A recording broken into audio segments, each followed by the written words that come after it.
Everyone. Good morning, and thank you for joining us. If you're joining live on Facebook, please share this link. Someone would need to hear this conversation this morning. This is the Thinking Reimagined podcast. I am Nifemi Oguntoye, and we're continuing our conversation on giving the youth a place. In the last episode, we talked about the NSAS Memorial and how one thing is sure, that the issue of police brutality has gotten even worse 1 year after we saw young people across Nigeria demanding that government puts an end to the special anti-robbery squad that seemed to have instituted itself as an autocratic authority here in Nigeria. We're joined on this particular one by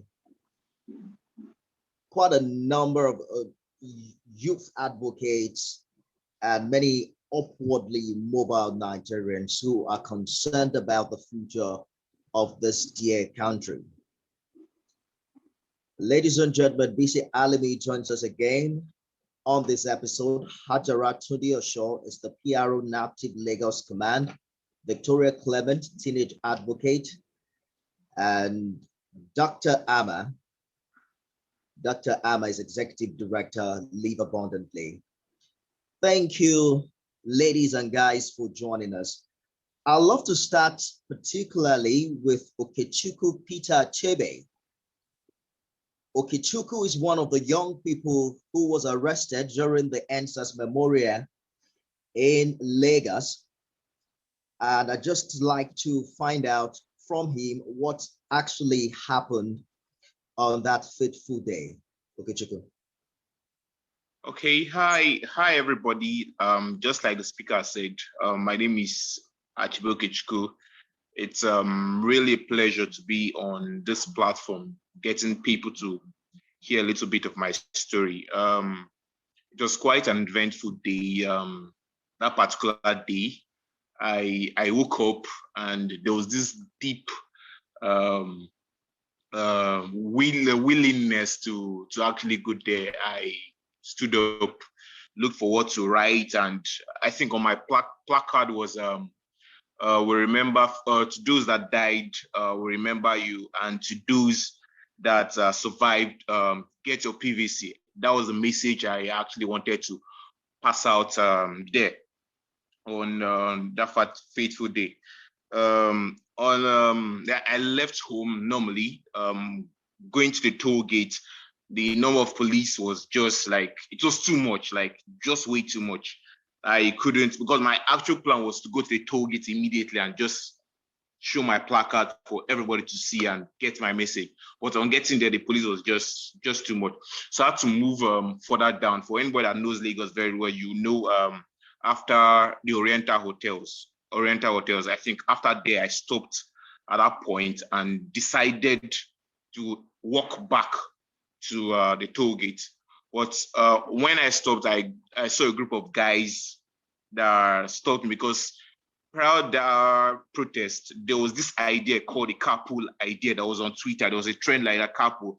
So the idea was to join, instead of actually walking in the toll gate or just standing there showing your placard, you enter the vehicle or a bus and you go to and through the toll gate, honking your vehicle and getting to let the people know that, okay, yeah, this is what's happening. The idea was really good. It was lovely. But then I actually didn't buy into it because I felt it would really water down what really happened there. Honestly, I love the idea. It's just from my own perspective. But on stopping there, I saw somewhere that I thought I was coming for the carpool stuff.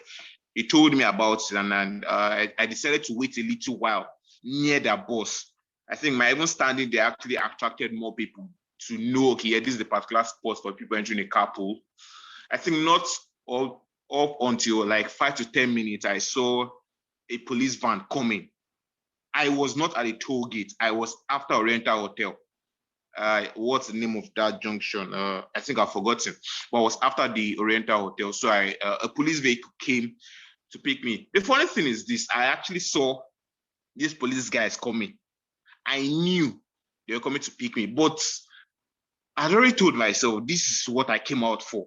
I can't start running. Like, what is the whole point of leaving my house on getting to somewhere close to the toll gate, or to come and actually stay there or try to remember this guy that I'm running away? It's actually pointless. So I stood there. I did not run away. The police came to meet me. They took me and asked me, are you the owner of, are you the one organizing this protest? These, that, and some sort of questions. I said, no, come on, I came on my own will. Nobody forced me here. I think I was pretty lucky. Let me put it, I think I'll put in the God factor there. I was lucky that immediately I was arrested, I was not taken to the police station right away from that particular spot, because obviously nobody would have known. Just a few passerby. There was no camera, there was no media at that particular spot that I was arrested. Lucky for me, instead of taking me to the police station directly, I was returned back to the toll gate. They said they need to show me to their commander first of all before taking me. And lucky for me, the commander was right where the press was. And immediately I came out, there was no way. This is really the point. This is why I actually came out, for the whole world to see, for the whole world to know that, oh yes, people actually died. And I can't now see the media and just remain quiet. I had to start speaking out. I had to start shouting. I think for very obvious reasons, I had to also start shouting my name, screaming my name for everybody to know that, oh yes, this is the particular person that was arrested. And thank God for the media. I think if the media wasn't there, the police would have given me a very fair share of, will I say, their anger. They would have given me a little beating for I really don't know why. But thank God the media was there. I was not beaten at that particular spot, on that particular spot. So after a particular, well, knowing that the camera was just all over me, they had to drag me into the Black Maria. Lucky for me, I think, though I've been telling people that I was not beaten. The reason why I tell people I was not beaten, because relative to what other guys get, I see mine, it's absolutely nothing. Somebody blew me in my face, but when I compare it now to what they did to other people, I just know it's absolutely nothing. So I just say, obviously, they didn't beat, so I just put it that way. And lucky for me also, I would like to say I cooperated with them. They asked for my phone. I gave it to them immediately. They asked me to sit down in Maria. I sat down, and I think that was why I was not beaten thoroughly. They left me in the Black Maria. I would say it's not the same story with some other guy. And I think there was a video that actually moved around. A man that put on green tracksuits. I think he resisted a little bit, and he was beaten. He was beaten inside the bullion van. Nobody would know, obviously, there was no camera there, but he was beaten. And I think the painful thing there is, I don't know if part of the requirement for the police force is that there must be this little touch of wickedness that you must have before you get recruited into the police force.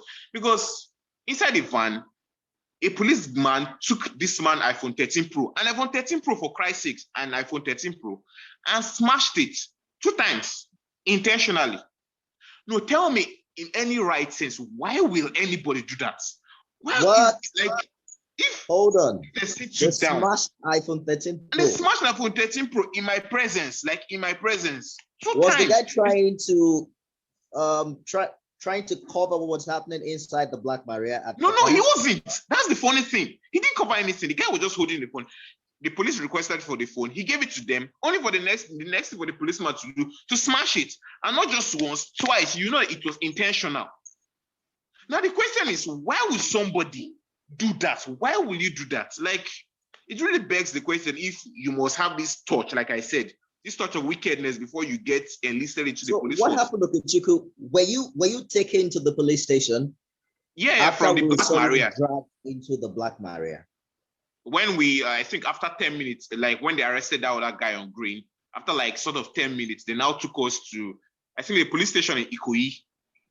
I really don't know. And you know, at the police force, they always collect your device and they will not let you contact anybody, to speak to anybody. I think it was down, when I got to the police station, they collected our belongings, the belts, removed our shoes.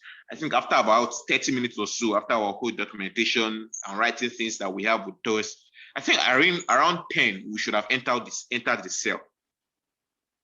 yeah, from around that 10, I think we've entered the cell, and from that 10 down till okay, I think a little. I think I will know, in as much as our police force a terrible set of people, they're very, very wicked set of people.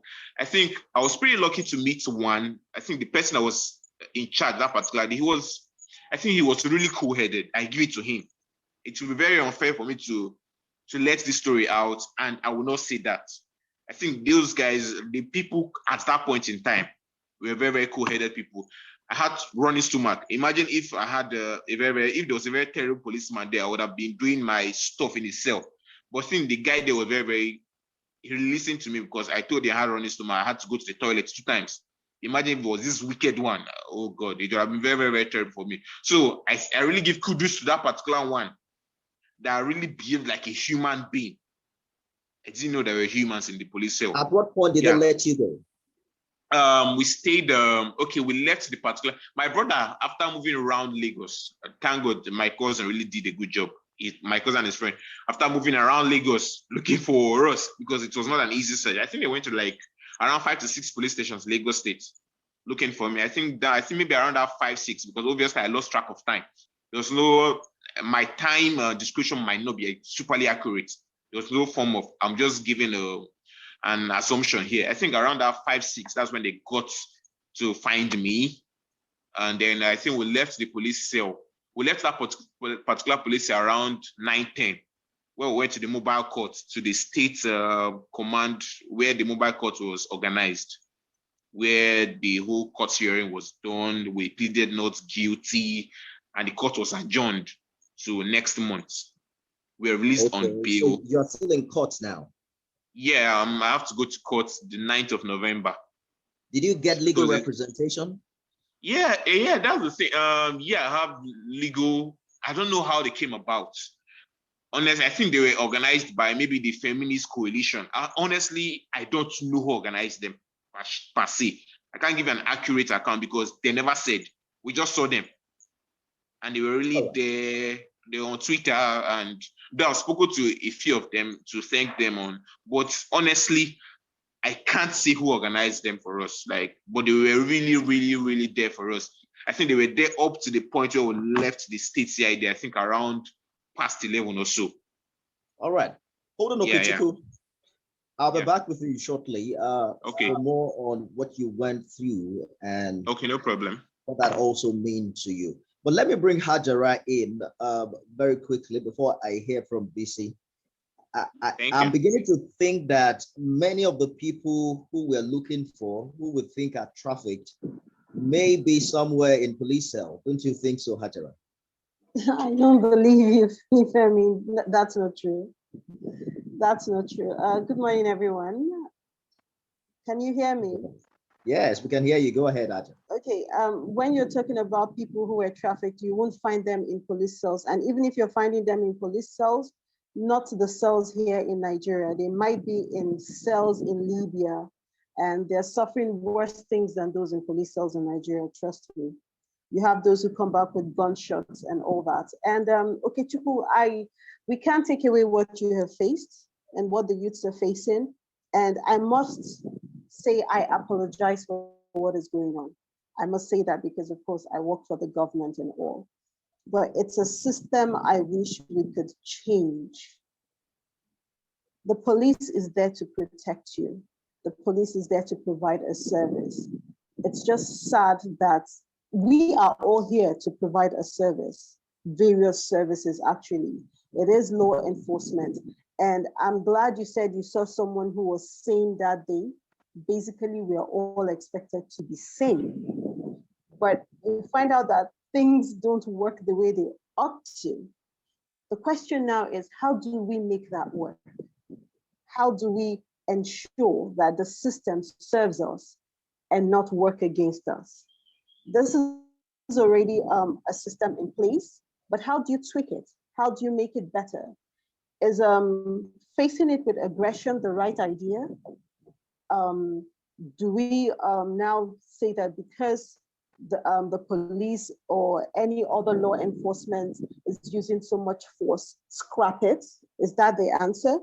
Or is there a way of making things better? Is there a way of changing the prevailing circumstance and making it work for us? If you say today that law enforcement, like during the NSAS, unfortunately, police stations were being burnt, and some of them also lost their lives. These are also human beings. These are also fathers and mothers of someone. If we're meeting aggression with aggression, is that the answer? The youth today, the generation before us might have failed us. Then we came in. I don't know about Nifemi. I don't know what your generation is. I don't know if you're the treetop drinking generation like I am, you know. What do you think? Yeah, I don't know really. But if our generation couldn't do the right thing to change it, what can the next generation do so that we don't continue on this trajectory? That's the idea. We can't all run away. There is no other country that can contain Nigerians. We are so many.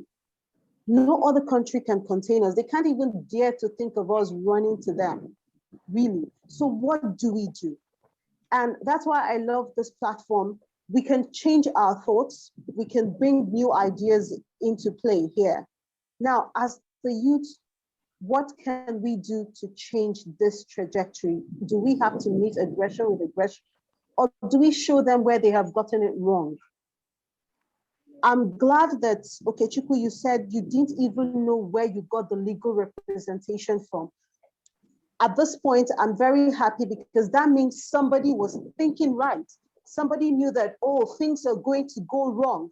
So they decided, fine, there must be a provision for those who will go and speak out or represent these ones in case there's a problem. That's putting something, you know, it's something different. You didn't have to go there and start looking for a lawyer. There were already lawyers on ground. And I'm sure these were youths who organized themselves and decided to use that knowledge and put it in play. If they didn't have anyone to represent them, of course, then Nifemi, you can talk about them being in jails and we not knowing where they are, but there were people there to speak for them. Is there a way that the youth will come together and organize and show the leaders, we, our generation, what should have been done? How should it be? What is the right picture? Because I'm sad that even amongst us, even though you're saying that there's police brutality and law enforcement there are times where you say you arrest a young person for something. It is also fellow youths who raise up their hands to start beating them without asking questions, without saying this person should be represented, this person should be heard. So how do we change this? Do we meet aggression with aggression, or do we try and look for a new path, new ideas? That's all I'm asking here. Absolutely.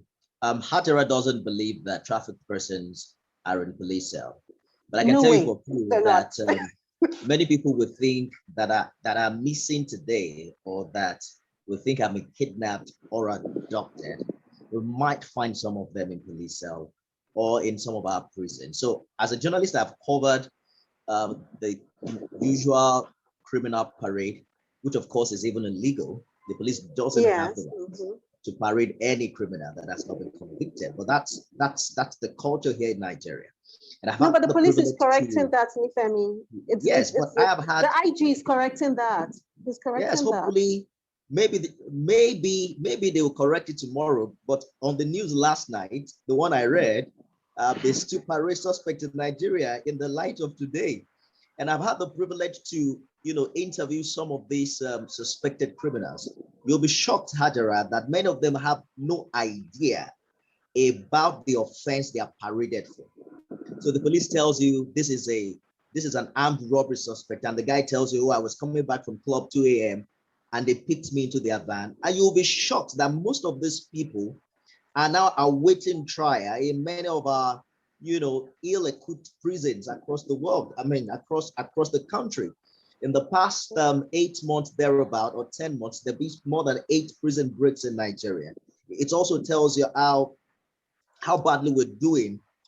Prisons that are supposed to, in a way, rehabilitate are now doing worse things. People come out of our correctional centers more hardened criminals than they were. before they were arrested. So we're really in a hot soup. But let me bring Bisi in on this one. It would have taken a lot of courage for someone like Okechukwu to decide to go out and protest.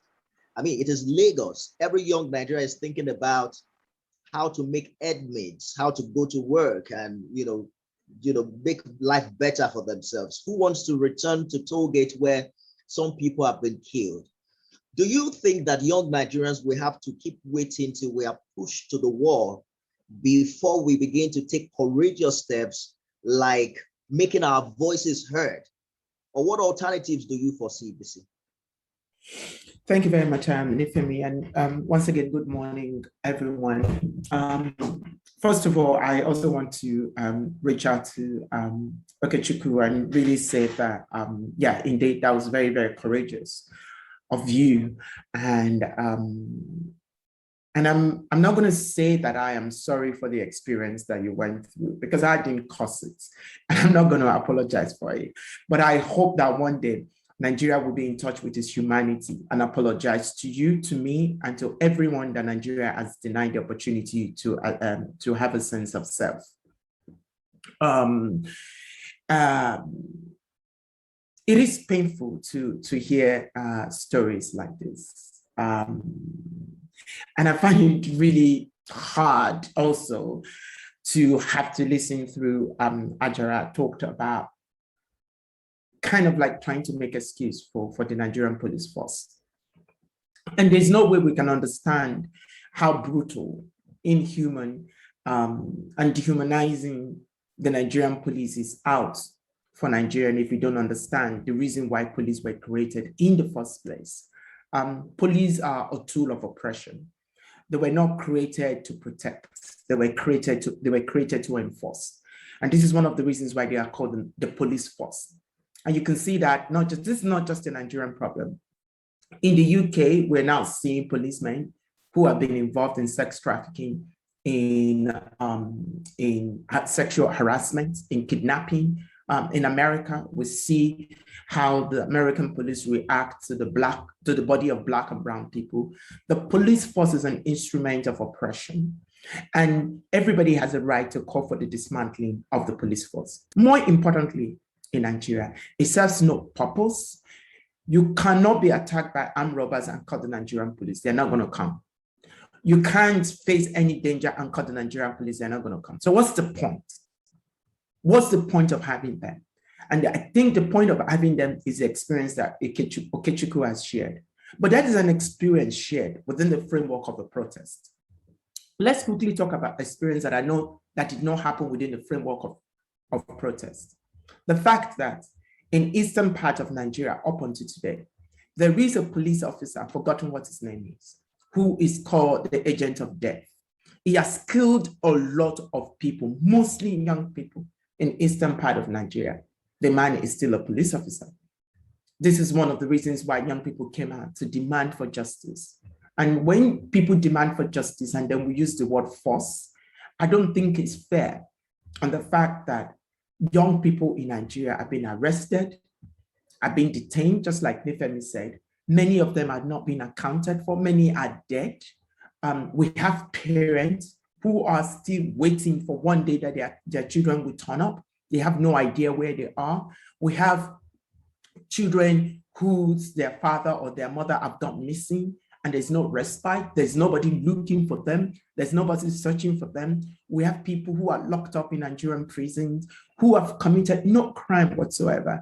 So trying to make an excuse for such institutional tool of oppression in the hands of the Nigerian political elites, for me, it's not fair. And I don't think it does any service to the pain and the sufferings of the Nigerian youth. And I will stop there.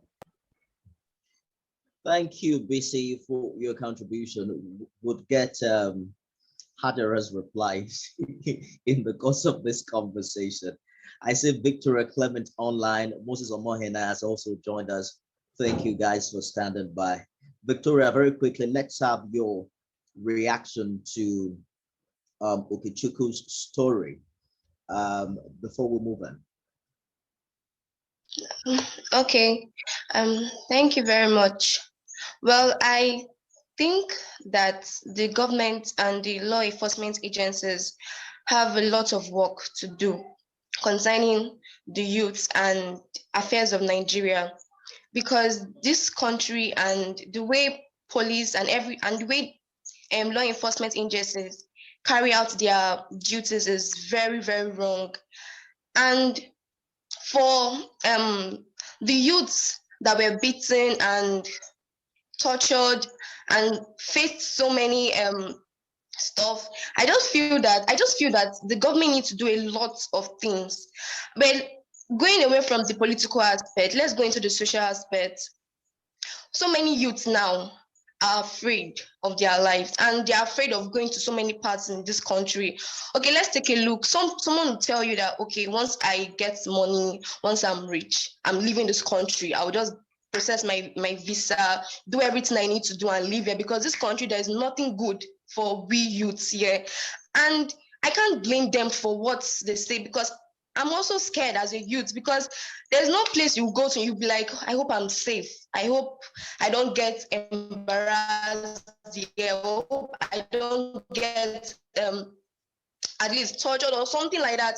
And let's leave all those political aspects and the rest. Let's even go into the social aspects. So many youths, Nigerian youths are very talented. Like, Nigerian youths have aims, they have ambitions, they have goals, they've set goals for themselves, but it's just that the facilities for them are not available, and the government needs to work on this. Like, there are so many youths that want to like go to so many places, want to do so many things, but the connection there is not there for them. So I feel that there are lots of works for the government to do. Is that we need so many crime, just get the NSAS that happened last year, but you see that they were shot, so many of them were killed. No youth want to come out again to do anything, because they'll be like, oh, this thing is going to happen, I'm going to face so many challenges and stuff like that. So I just feel that everything should just be placed in their rightful places, and things should just go well. Employment should be available for youth, and so many things should be involved. Because look at what the president said, that we Nigerian youths are lazy. And I think that's a lie, because we are not lazy. It's just that we need that connection. We need those facilities to help us improve ourselves. So I think that's just my own suggestion. Thank you. I agree with you, Victoria. The government needs to do more.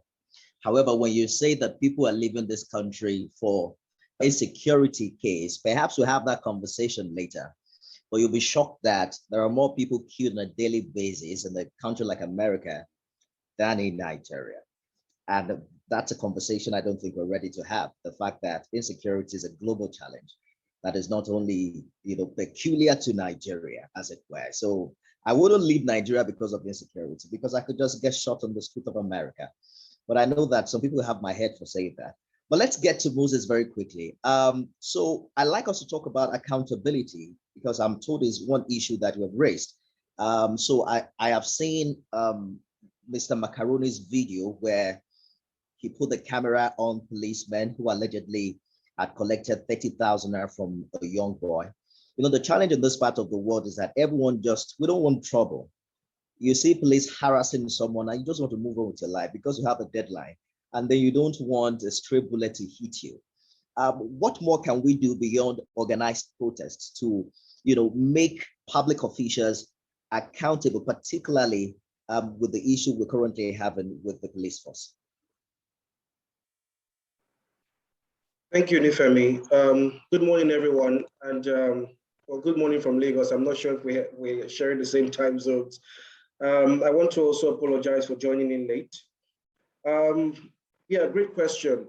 But before I answer that, I just wanted to, because the bit I heard of Hajara talking about the police, like Bisi rightly said, there seemed to be some, defense and wanting to absolve the Nigerian police.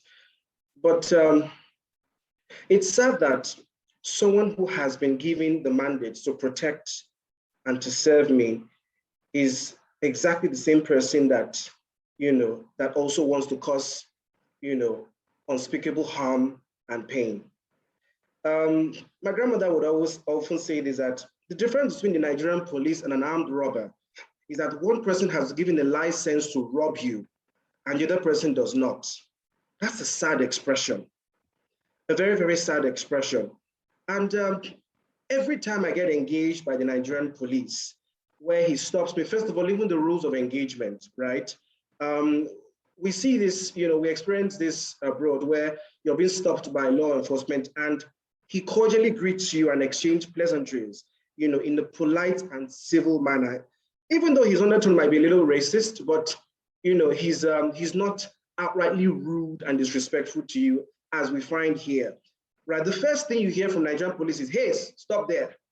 Right, there's already a tense, approach basically, and then he starts asking you relevant questions. What did you eat today? What have you? Because he wants to rob you. He wants to stylishly, extort you. Right. I've had so many times where I've had to tell a policeman, "That's not your business. My private life is not your business. That's not why you're on the road." Right? Do your job. And of course, you could see that they get upset because when you get to challenge them, in that manner. But now to answer your question about accountability, first and foremost, everything is on the books, really. I think our judicial system needs to stop being a toothless bulldog. We have a judicial system in Nigeria that is just there theoretically, right? What are the powers of our judicial system? When we see cases of someone being maimed, being brutalized, even being killed by law enforcement, right? And then there's awareness about it. What role is the judicial system playing to make sure that the families of that person or that individual finds or gets justice, right? I think the media also has a role to play in terms of consistency and follow-up. We were few years ago, it was all over the news where a young girl, a 13-year-old girl, was killed by, a trigger-happy policeman, a street hawker. Where's the story today? No one is talking about it anymore. It's gone into voicemail, right?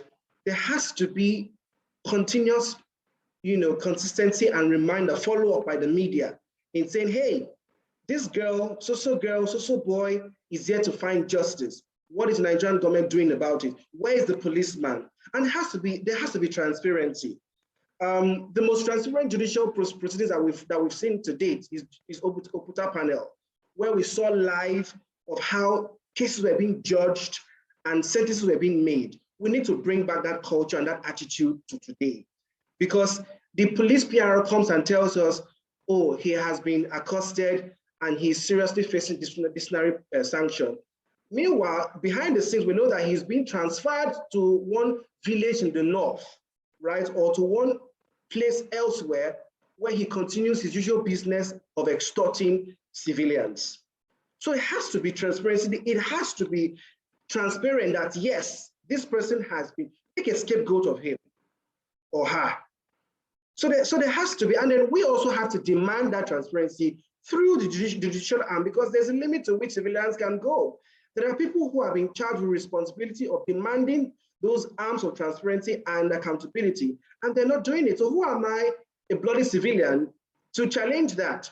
And speaking about accountability, let me even shock you that the Nigerian police is the only sector that has no organized discussion of how budget is being spent. The Nigerian police force is the only sector that does not account for the money being sent to it or allocated to it by the federal government. And so what do you expect where a sergeant is receiving 60,000 naira every month? I took a trip the other day to the police barracks on Ahmadu Bello Way, right? And it literally felt like a pigsty. The stench coming out, and God help me that day, it rained.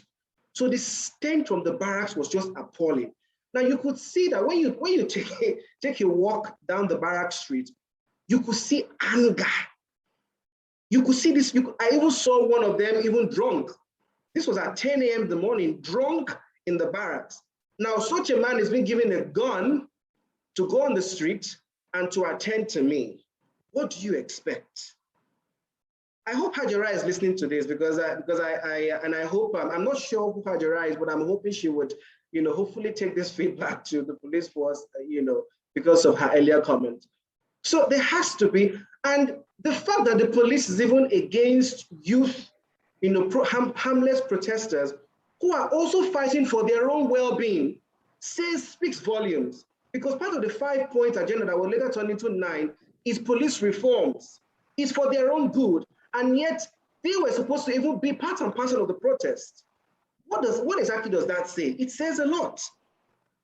So all this put together, I think, is what we need to do in terms of accountability.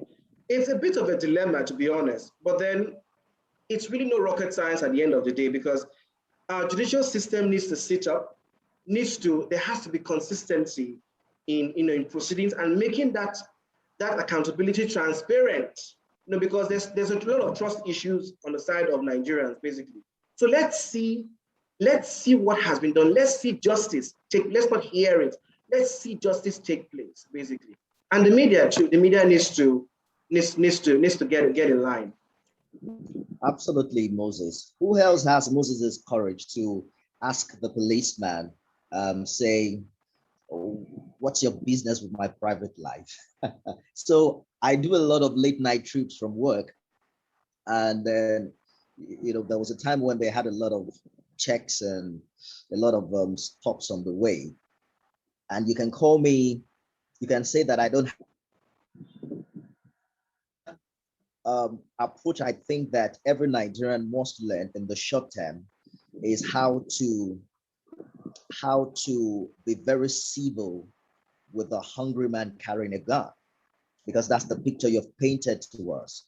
They are not well kept, they are not well paid, and some of them, the only money they are taking home at night is what they get from the tricycle riders and the motorcyclists and some of the motorists that they are able to harass.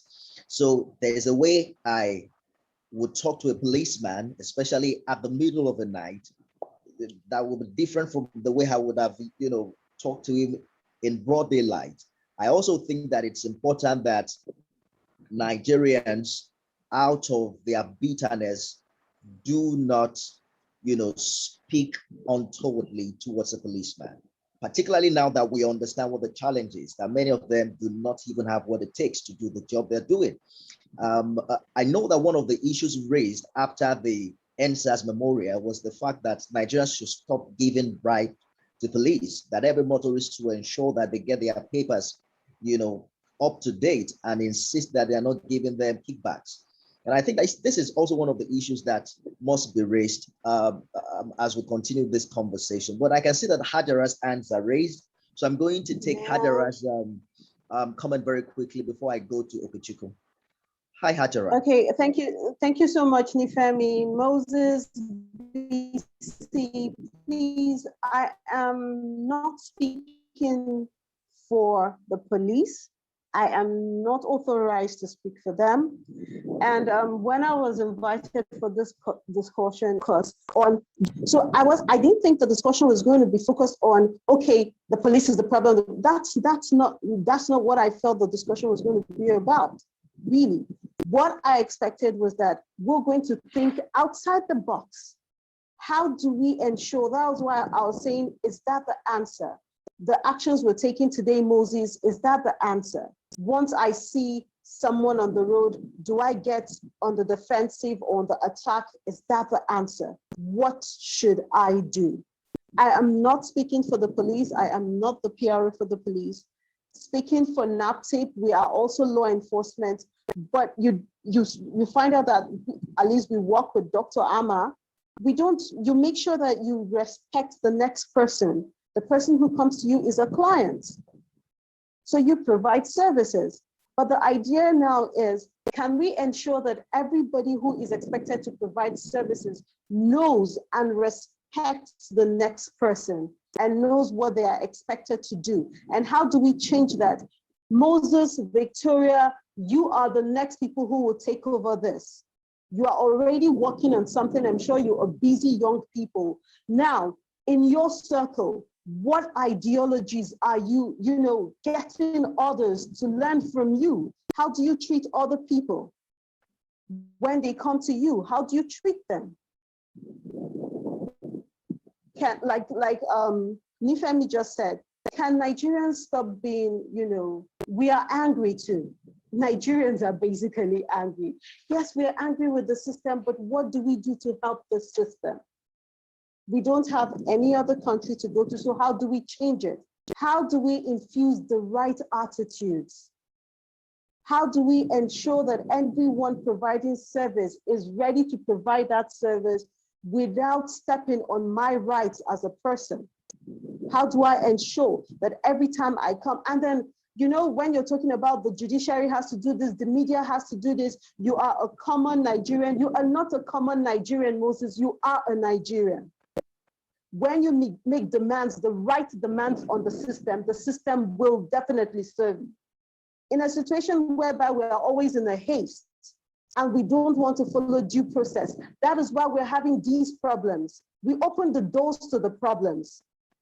Make the system work for you. Don't say that you need a passport today and you decide that you're going to start the processes today and you want it today. Don't do that. Don't say you're coming to Naptip for answers and you expect the answer, as in if it's a process that you need to go through and someone says this is the process, don't look for a shortcut. Follow due process. And then when we make general statements, Victoria, oh, you want the right things, you want right things put in place. Right things put in place, who is going to put it in place? Define what those things are, state the steps you know that should be taken. Who are the people, who are the players you need to approach, the stakeholders you need to approach? Place this thing on the table. Let it be in black and white so that if they don't do what they're supposed to do, you can run back and say, okay, media, I have done this. Project it, I have done this. Why is it that these people are not responding this way, or this was what was expected to be done? Hold people accountable, but that doesn't mean we meet aggression with aggression. It's not giving us the answers we seek. That's all I am saying. I am not making excuses for anyone. I am just saying, please, let's not meet aggression with aggression. Rather, let us think about, let's bring out our ideas. Yes, Nigerians are very creative. Let's see how those creativities will work for us. Say for those countries. Absolutely. I think you made your point, and I'm going to get to Bisi in a moment. I see that his hands are raised, but just give me a moment. Let me run through Okechukwu. In this last segment of the program, I'd like us to turn attention to what we can do, what we must do, and how we can change what appears a very obvious problem. But let me get back to Okechukwu very quickly. So I saw you on the news, and at that point when you were being taken to the Black Maria, you were shouting at the top of your voice, saying that Nigerians should watch. Talk to me. What was going on your mind at that time?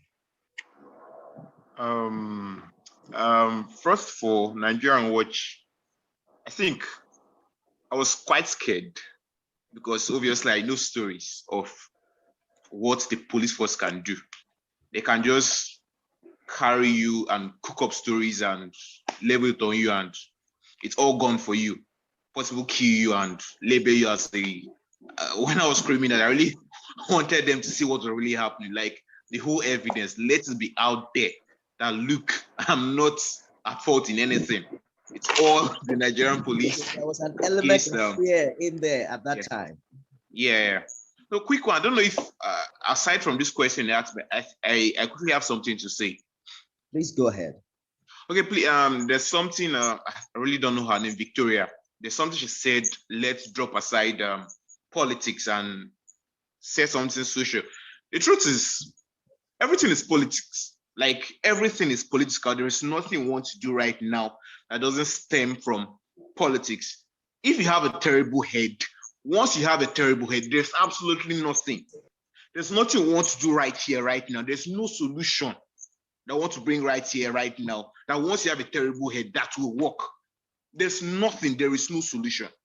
So from my own end, because I feel if we want to start talking about the problems of this country from now, I'm very, very sure this podcast will definitely not end.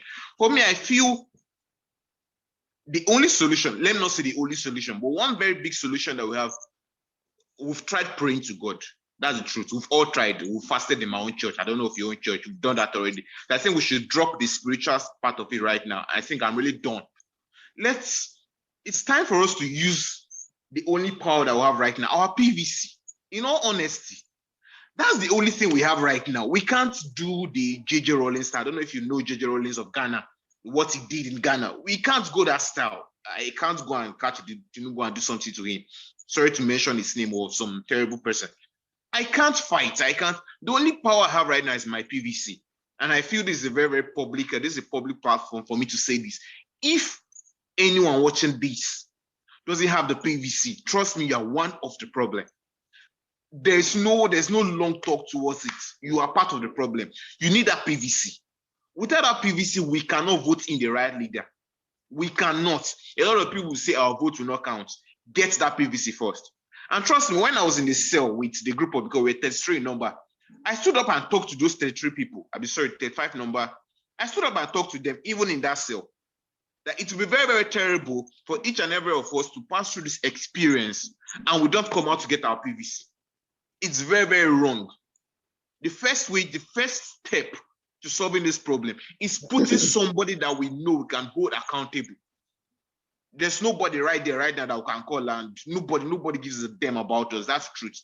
We need to put somebody there that hears, that listens, that has this human heart, not what we have right there right now. So please, if you are watching, please get your PVC.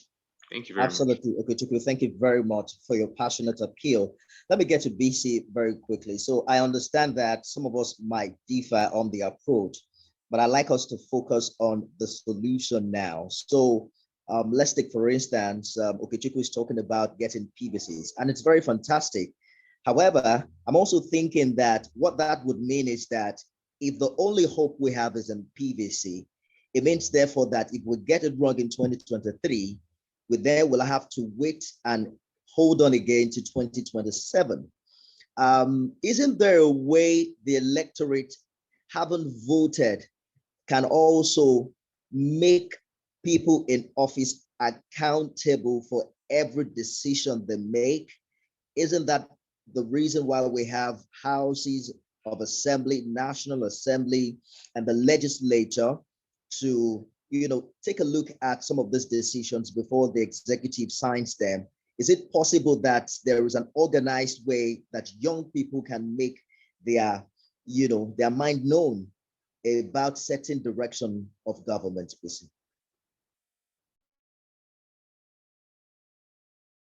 I really don't want to sound like an hopeless person, because to be honest, I'm practically just a little bit hopeless about Nigeria.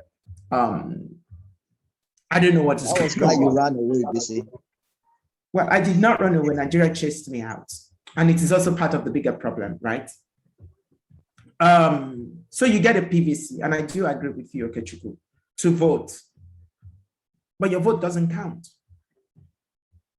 It doesn't, because they have the mechanism to rig the election. And they do that. They've been doing that forever, right? They will manufacture figures. So get your PVC. And I'm not saying don't get your PVC, but get it. But does it really count? And then you talk about, Nifemi, you talk about, talking to elected officials. Do we have those mechanisms? Do you even know who your local government chairman is? Right? And when he's coming to the office, can you imagine the number of the entourage that will follow him? So the people can't even have access to it. Just even look at the church. You now have pastors coming into church with bodyguards and guns. That is the mentality of Nigeria. So this idea of accountability, we really need to find a way. I'm very sure there's a way we can reset Nigeria. I'm not just sure how about. But before I stop, I just wanted to quickly address something that Hajara said, because I felt like she felt like my comment to her was a personal thing. It wasn't really a personal thing. I was trying to look at Nigeria as a whole. And some of the things that you said, I do agree with, but I do disagree with it. So, and I'm sure that Dr. Amma can testify to what I'm about to say. So I travel to Nigeria a lot. And right from the airport, right from the moment you come out of the plane, everybody wants to exalt you. Everybody wants to take money off you. Everybody wants something from you. Your flight lands, you've been flying since before you even get to the airport. So you leave your home around about 6 o'clock in the morning to get to the airport so that you can get on the 9:30 flight to Lagos. You've flown 6 hours. You get to Lagos around about 5:30 and your car is waiting. You are trying not to get into Lagos traffic. There's a lot going on for you, right? And people are there at every point that are going to delay you if you don't give them something.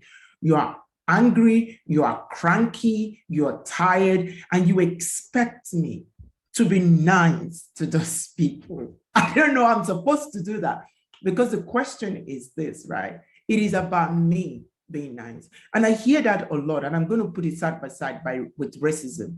It is always the oppressed that we want to be nice to the oppressor.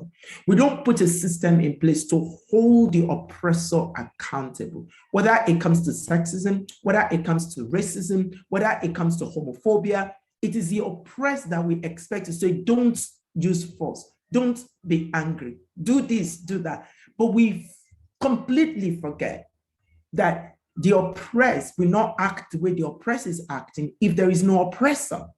So for us to find a lasting solution, we need to talk about the oppressors. And why do we have the SARS? That is a question nobody has answered. Why do we have the SARS? There is no reason for them. There's no reason for their existence. And I want to make a disclaimer here. My father was a police officer. Right. And I have had this conversation with my father over and over and over and over again. He's in his 90s now. And we've talked about this. And he would tell me that even when they were in the police college, the kind of training that they give to them is to take away their humanity from them, because that is the only way they can enforce. And you know, Moses said something important that we've not even focused on. The legislative structure in the law enforcement, the judiciary structure in Nigeria, right? Where can one go to? So a policeman harasses you. You cannot talk to the elected officials to inform them so that they can take action. You can't go to court and get justice because it's about how much do you have for you to be able to get justice. Is on sale in Nigeria and it's to the highest bidder. So what is left for an average Nigerian? There is no job. The Naira is rubbish, right? The existence of every Nigerian is like disillusion. And like somebody said, every structure in Nigeria is created to kill every Nigerian. And within that, we're still expecting people who are trying to survive to find a solution to a problem they did not create. It's very complex. Wow. I'm just told that Okechukwu Achebe has to leave by 12. Okechukwu, we're so grateful for your courage. Thank you for choosing to speak out for Nigeria. It is a very courageous thing to do. And we're so proud of you. And we're hoping that you're going to join us in our subsequent episodes of Thinking Reimagined. Bisi, I think you have raised a very powerful point, and I'm just going to ask Moses, how do we make the oppressor accountable? And I understand the need to get our what do we call it again? PVCs, right? Permanent voter cards. I understand that. Of course, Bisi is quite pessimistic that your vote is not likely to count. I disagree with him because now results are expected to be transmitted electronically. This is what that means is that this 2023 election, if this bill is signed into law, may not be as easy to read as previous ones. It means therefore that the moment everyone is counted, you know, they count the votes publicly at the polling units. Everyone who comes to vote knows the result right there. What they're telling us now is that with that information, it is electronically transmitted and collated. All those years of waiting hours, they're bringing one vote all the way from Kaduna, bringing it from Kano, and then a lot of calculus has happened on the way. That's not likely going to happen this time. And I understand your pessimism. I mean, the average Nigerian is, given the experience that they've had. But I think that you're also optimistic. It is why we're having this conversation. It's why you're always willing to join us week in, week out. So I'm hoping that things indeed would get better. But Moses, talk to us about how Nigerians can hold the oppressors accountable without having to wait for the next 4 years or election year, so to speak. Well, Nifemi, I think Bisi's comment, because I really wanted, I think he was quite spot on. I won't exactly say that Bisi is pessimistic, but I think he's very realistic, and everything that he has said is the reality on ground, right? That being said, it can be changed. Things can be done if we all have the unity and the will to do it. You see, the problem is not being afraid to die for Nigeria. I can willingly die for Nigeria. The question is, will my death matter? If I know for a fact that if I die today, if I die at Lekki Tollgate, if I die at National Museum or at Aso Rock, that my death would spark up a change in the real sense of it, I will be happy to do it. But the question is, will my death matter? And that's the reason why it is so painful that Lekki Tollgate is not new, or the instance of Lekki Tollgate. What happened at Ogoni? The military is not today. The military has opened fire on harmless civilians. Women and children were brutally killed by the military at Ogoni in South. Where is the case today? Where is justice for those families? Timaya sang about it. Where is the case today?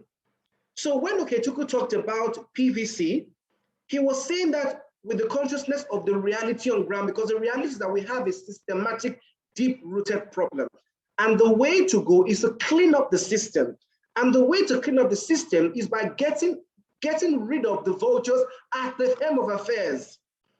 What do you do when the Chief Justice of the Federation is the president's houseboy, or the Senate president is an ally to the president, or the governors are the president's messengers?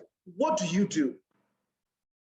And I say it again, like Hajara said, I am not just, because that's what the Nigerian community has told me, or the Nigerian presidency has told me, especially in recent time, that I am just a bloody civilian, a powerless bloody civilian. That's the body language I'm being told every day. So I think, I mean, honestly speaking, I don't know if much can be done between now, before 2023, but I am hopeful that what we need to do moving forward, starting right now, is by cleaning up the system, because the system is rotten. And how do we do that? Is by being deliberate on those that we give our mandate to stand in office on our behalf. Absolutely. Now, you were talking about electronic broadcasting of results. The truth is, Nifemi, anything that has tech can be hacked and can be manipulated. So that's not even, it might be one step forward, but it may not necessarily eliminate the problem. And the problem is not even going to vote. The problem is, even on my way to vote, am I going to be killed by a stray bullet? What is the security in leaving my house? Because if I'm at home with my PVC, getting ready to go out to cast my mandate, and I'm hearing gunshot at the junction, do you think I would want to come out? Absolutely not. But guess what? The gunshots at the junction I'm hearing is strategic, because the politicians know that that gunshot will deter me from going out to cast my mandate. So even insecurity in itself is a strategy. Absolutely. So what is the communication to average civilians like me that I will be safe when going to cast my mandate? That's one. What is the role of INEC here? How transparent and objective is INEC, ready to bring out the best of the best amongst us to rule? Take, for example, the presidential candidates. There has to be equal visibility on all presidential aspirants and candidates, across all political parties. Because the truth is, most of the time during campaign, all we hear is APC and PDP. What happens to other political candidates? There are brilliant candidates that come from other political parties. Where is the visibility for them? Why can't INEC come up with a meet and greet, for example, a presidential meet and greet, where all the political and presidential candidates, are being lined up, being broadcasted live by the media nationwide, where we can ask them qualitative questions, basically, like a meet and greet across boards, and the nation is watching. And of course, there are strict sanctions if you don't show up for those briefings as a presidential, aspirant. Same thing can apply at the various state levels for governorship aspirations. Look at the ministerial screening, for example, where we saw Fashola literally fighting for a seat, for a minister, and the likes. Why can't we have something like that? We also the ministerial screening, right? Why can't we have presidential aspirants who can be put on their toes like that? Governorship aspirants can be put on their toes like that. Senators who can be put on their toes like that. Why can't we have that? Broadcasted live, the nation is watching. And people can even have live questions, to ask these people who would lead and stand on their behalf. Why? It's not rocket science, for crying out loud. It's 2021. Why can't we do that? Anybody who doesn't show up at the presidential debates should be automatically disqualified. I wasn't joking when I said that. Because not showing up at the presidential debate, for example, is like not showing up at the exam hall and you expect to get a result. That's how serious it should be.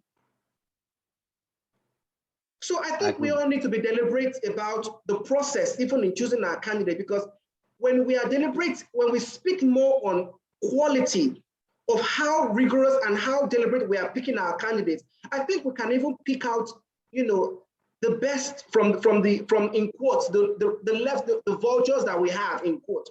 We are all seeing this. There is a certain named politician who is already campaigning for a major political party across the nation as we speak. Right? Where are the other voices? What is the demand to ask him, what are your plans in the first place? What makes you capable of never running for office in the first place? Where is that rhetoric? So yeah, we need to, I don't know, like I said, I don't know if much can be done between now, but I think we need to clean up the system, and clean up the system really is by being intentional and deliberate in how we choose those leaders in the first place. I think there is hope. I don't think all hope is lost. Absolutely. I don't think all hope is lost, really. Absolutely. Thank you. Thank you so much. Guys, we have to go now. I agree with Moses that insecurity is a strategy. I even think that there is a measure with which security can even be a strategy to manipulate elections. Look at the Anambra poll, for instance. We are now told that 2 deputy inspector generals, 5 assistant inspector generals, 14 commissioners of police, 31 DCPs, and 48 ACPs. That's massive. That's pulling the whole police infrastructure into a particular state, not to talk about over 30,000 police personnel that have now been deployed for that election. The president himself made that pronouncement, make Anambra the security center this election was hold. I'm telling you for free, what that means is that we might be looking forward to a level of voter apathy that we haven't seen before, because when an election is also too policed, you don't expect people to come out. They're wondering why are guns everywhere, and everyone stays indoor, and that gives freedom to the politicians to manipulate the poll. But I must say a big thank you to everyone who has joined this conversation. I'm going to ask Victoria to quickly give us our closing remarks on this one, and then we'll move on from there. Victoria, are you still there? Yes, I'm here. It's a little bit overwhelming, Okay. I know, particularly when you hear, of the concerns of others. But talk to us, Victoria. Well, I don't want to sound hopeless, or maybe I don't think something can be done, but I feel that it's going to take a long time for things to get changed, because this issue has been happening for a very long time, for so many years. Even our past leaders, even our parents have witnessed this during their time. So I think it's going to take a very long time for this to be solved. But I think PVC can also help. And improvement of our security should also matter, because once people feel safe to come out and voice out their own opinion, I think everything will get better. And so many Nigerians are scared. Nobody wants to die. Everybody is scared to come and say their own opinion. So I think our security should also matter. Yes, it should be improved. And my last point is that I feel that concerning the law and concerning the police matter and the rest, I feel that laws should be made. Our laws maker should be put in place. Everything should be put in place, and laws should be made concerning the police affairs. And when such laws get broken, people and police that make this like breaks the law should be punished. I think this will help solve everything, because once other corrupt police say that, okay, this person is punished too, they want to take correction and everything can get better. So I think this is just my own point. Thank you. I agree with you, absolutely. I agree with you, absolutely. Bisi, let's have your final thoughts on this matter. You know, I love Nigeria. I really do. But it breaks my heart that it is where it is.